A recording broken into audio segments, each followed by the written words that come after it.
পরিবেশ দূষণ বাঁচাতে দুর্গাপুরের দক্ষিণবঙ্গ রাষ্ট্রীয় পরিবহন সংস্থার 15টি সিএনজি চালিত বাস আজ মাননীয় মুখ্যমন্ত্রী মমতা বন্দ্যোপাধ্যায় তিনি ভার্চুয়ালি উদ্বোধন করলেন দুর্গাপুরে।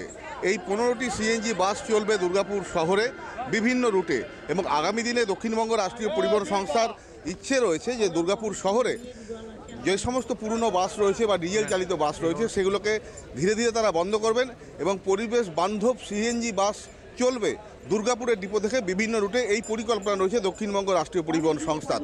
এছাড়া দুর্গাপুর শহরে নগর পরিষেবার জন্য আরও কিছু পরিকল্পনা রয়েছে দক্ষিণবঙ্গ রাষ্ট্রীয় পরিবহন সংস্থার। সুরেখালি জলপর্কের জন্য সৌন্দর্যকরণ, তার জন্য 1 কোটি। ওখানকার মানুষ অনেক চাহিদা ছিল কলকাতার জন্য, কলকাতা টু পান্ডবেশ্বর টু কলকাতা বাসের জন্য। তো অনেক দিন থেকে দাবি ছিল। তো আমরা ধন্যবাদ জানাবো আমাদের বিধায়ক মাননীয় নরেন্দ্র চক্রবর্তী মহাশয়কে।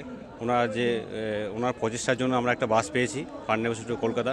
এটা খুব আনন্দের দিন, আর পান্ডবেশ্বরবাসীর কাছে খুব একটা আমাদের গর্বের দিন আজকে। আজকে বাংলার মুখ্যমন্ত্রী মাননীয় মমতা বন্দ্যোপাধ্যায়ের হাত ধরে রাজ্যের অন্যান্য প্রকল্পের সাথে সাথে আমাদের দক্ষিণবঙ্গ পরিবহন নিগমে আমাদের বেলদাতে একটা বাস টার্মিনাস, ঝিলমিলিতে একটা বাস টার্মিনাস, তার সাথে সাথে সারা বাংলায় চলবে এরকম 15টি রুট আমাদের দক্ষিণবঙ্গের মাধ্যমে 15টি নতুন বাস পরিবেশ বান্ধব গাড়ি দিয়ে দুর্গাপুর সিটি সেন্টার থেকে এটা উদ্বোধন হবে।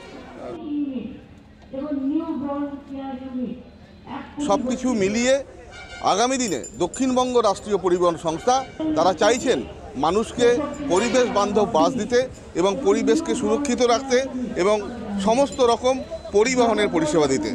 আমার শহর দুর্গাপুর থেকে সঞ্জীব সুই, কলকাতা টিভি।